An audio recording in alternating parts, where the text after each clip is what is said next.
नमस्कार। श्री गणेशाय नमो नमः। सरस्वती नमस्तुभ्यं वरदे कामरूपिणी विद्यारंभम करिष्यामि सिद्धिर्भवतु मे सदा। शिव शक्ति को कोटि कोटि प्रणाम। मेरे श्रोतागण, मैं आज आपको मकर राशि और मकर लग्न के बारे में जानकारी दे रही हूँ कि कितने नक्षत्रों से मकर राशि का निर्माण हुआ है और ये कैसी राशि, इसका स्वभाव कैसे होता है। इन नक्षत्रों के संयोग से जो राशि का निर्माण होता है, तो नक्षत्रों के परिवर्तन होता है चंद्रमा में। तो 3 नक्षत्रों में चंद्रमा गोचर करते करते भ्रमण करता रहता है। तो 3 नक्षत्रों के संयोग से एक राशि का निर्माण होता है। उत्तराखड़ा नक्षत्र के 3 चरण भो जा जी, इन अक्षरों से यदि आपके राशि का नाम है या आपका पुकार नाम है, तो आप उत्तराखड़ा नक्षत्र के जातक हैं और आपकी सूर्य की महादशा में आपका जन्म हुआ है। उत्तराखड़ा नक्षत्र का स्वामी सूर्य होता है। श्रवण नक्षत्र का स्वामी चंद्रमा होता है। इसके अक्षर है खी खू खे खो। और धनिष्ठा के 2 चरण से गा गी से मकर राशि का निर्माण हुआ है। ये पृथ्वी तत्व राशि है, अर्थ त्रिकोण में आती है। मकर राशि के जातक पारिवारिक होते हैं, परिवार का भरण पोषण करने वाले होते हैं और जातक शनि ग्रह इनके स्वामी होते हैं।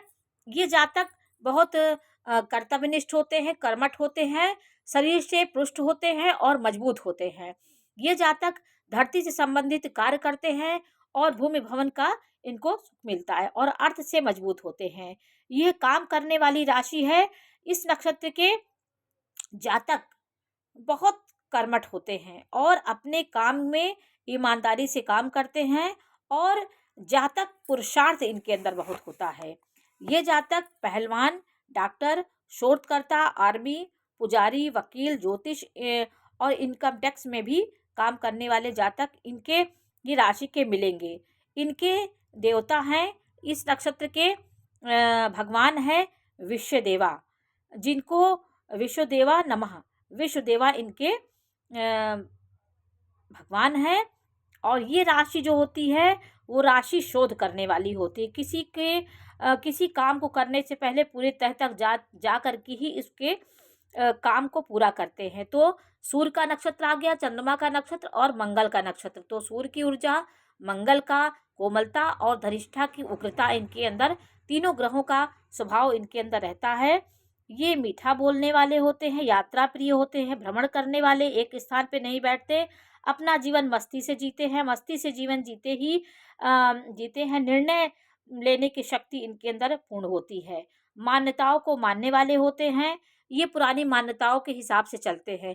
जो इनके पैतृक लोग, पितृ लोग कर चुके हैं या इनके माता पिता, वो परंपराओं को ये बाखूबी से निभाना ये जानते हैं। ये किसी बात को किसी को पसंद करते हैं, दूसरे की उसकी अपनी भावनाओं को प्रकट नहीं कर पाते। ये अपनी भावनाओं को दिल में दबा कर रखते हैं। सरल जीवन जीने वाले होते हैं, दिखावा इनको पसंद नहीं होता है। ये जातक किसी के साथ गलत नहीं करते। बाद में चाहे जो भी बात हो, ये किसी का अपमान भी नहीं करते और गलत नहीं करते हैं। लड़ाई झगड़े में भी ये कभी कभी फंस जाते हैं। ये सत्यता इनके अंदर होता है। सकारात्मक नक्षत्र है।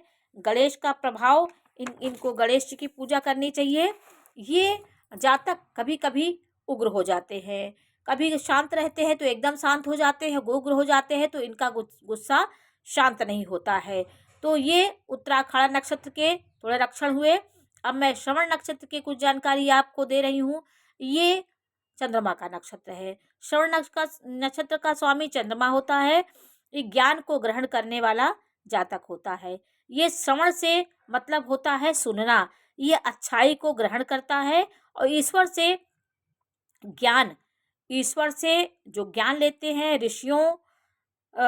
ऋषियों में ग्रहण किया जाता है। यह जो नक्षत्र होता है ये ज्ञान को पिपासु होता है। ऐसा जातक, ये नक्षत्र भगवान को प्रिय होता है। भगवान विष्णु का वामन अवतार श्रावण को हुआ था। भगवान विष्णु के वामन अवतार की पूजा इस नक्षत्र वाले को करना चाहिए। और इनको बोधि वृक्ष के नीचे ही बुद्ध को ज्ञान हुआ था। पीपल के वृक्ष के नीचे श्रावण मास को तो इस नक्षत्र में पीपल के वृक्ष के नीचे बोधि वृक्ष के नीचे बुद्ध को ज्ञान की प्राप्ति हुई थी। तो इसको ये पीपल के पेड़ से इसको जोड़ा गया है। प्राचीन समय में 3 पद चिन्हों की आकार बनाते देखा गया है। ये जो नक्षत्र होता है 3 पद के चिन्ह हैं इन नक्षत्र में। तो वामन अवतार में बलि से 3 पग भूमि मांगे थे, तो उसी का ये 3 पग दिखाया गया है, तो उससे इसको जोड़ा गया है। शुक्राचार्य के मना करने पर भी बलि नहीं माने और राजा बलि जो थे उन्होंने सर्वस्व दान दे दिया। फिर वो वामन अवतार में आकर के भगवान ने उनसे पूरी सब कुछ छीन लिया था। और शुक्राचार्य कमंडल के छेद में घुस गए, तो विष्णु जी ने उनके कमंडल को में छेद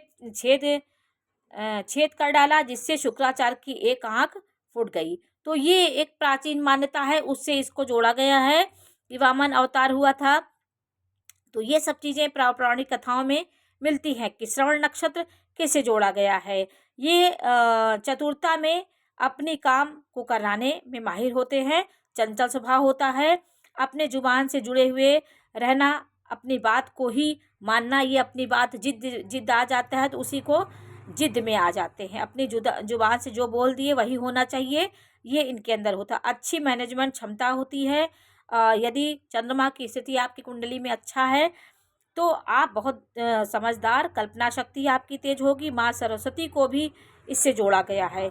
ज्ञान को ग्रहण करने की क्षमता इस नक्षत्र वाले में बहुत होती है। अच्छाइयों को भी देखते हैं और बुराइयों को भी समझते हैं। अच्छी डिग्री प्राप्त करने वाले व्यक्ति होते हैं। नेम फेम इनका होता है। विदेशी यात्रा करते हैं, जिद्दी होते हैं, ईर्ष्यालु होते हैं। ये बहुत ये 5वां भाव इससे जोड़ा गया है, क्योंकि ये माँ सरस्वती का माँ सरस्वती और विष्णु से भी इनको जोड़ा जाता है। सम्मोहन शक्ति इनके अंदर होती है। ये जातक कान में जो भी बात इनके कान में आती है उसको ये श्रवण करते हैं, अच्छे से श्रवण करके कान लगा के सुनते हैं और बात को ग्रहण करते हैं। मान प्रतिष्ठा भी इनको मिलता है। ये कभी आउटकास्ट इनको माना जाता है। कभी कभी ये बहुत निश्चल निष्कपट हो जाते हैं, साफ सफाई पसंद करते हैं, व्यक्तिगत व्यवस्थित रहते हैं, प्राकृतिक प्रेम इनके अंदर होता है, अच्छे व्यक्ति होते हैं। कभी ये हर प्रकार के लोगों में घुल मिल जाते हैं। इनको किसी से घृणा नहीं होती है, हर गुणों को देखते हैं और अच्छी से उनको ग्रहण करते हैं। श्रवण नक्षत्र जो होता है वो खी खू खे खो इन अक्षरों से श्रवण नक्षत्र बनता है। यदि आपका इन अक्षरों से नाम है, पुकार नाम भी है, तो भी आप मकर राशि के जातक है। धनिष्ठा नक्षत्र की गा गी, इससे आपका नाम का अक्षर पहला पड़ता है तो आप मकर राशि के हैं। तो धनिष्ठा नक्षत्र, इस नक्षत्र का स्वामी मंगल होता है। इसका अर्थ धनवान के रूप में जोड़ा जाता है। इसका प्रतीक बांसुरी होता है। धनिष्ठा नक्षत्र में गा गी 2 अक्षर आते हैं। ये बहुमुखी प्रतिभा के धनी होते हैं और परिस्थितियों के अनुसार अपने को ढाल लेते हैं। हर स्थिति में मुस्कुराहट इनके जीवन में बना रहता है। मोहन जैसे भगवान मुरली बजाते थे, तो मुरली मुस्कान का प्रतीक है।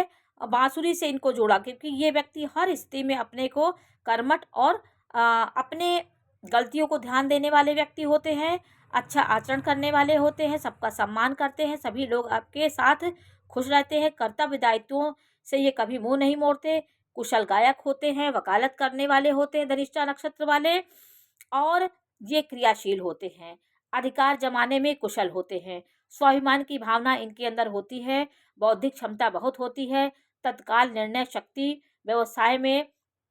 व्यवसाय के बजाय नौकरी करना पसंद करते हैं, सभी प्रकार की नौकरी बड़े प्यार से करते हैं, वैज्ञानिक, सैनिक, चिकित्सक, इलेक्ट्रॉनिक का कार्य करने वाले, भाई बहनों से लगाव रहता है, पत्नी भाग्यशाली होती है। धनिष्ठा नक्षत्र वाले की पत्नी के विवाह के बाद परिस्थितियां इनके जीवन में बदल जाती हैं। इनके जीवन में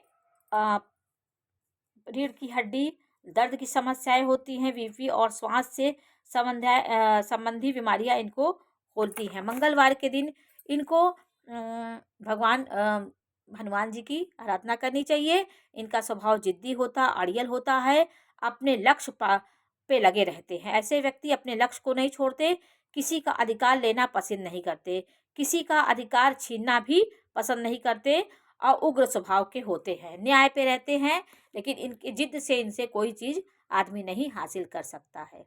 तो ये मकर राशि के नक्षत्रों के बारे में मैंने जानकारी दी कि हर नक्षत्र के अलग अलग स्वभाव होते हैं।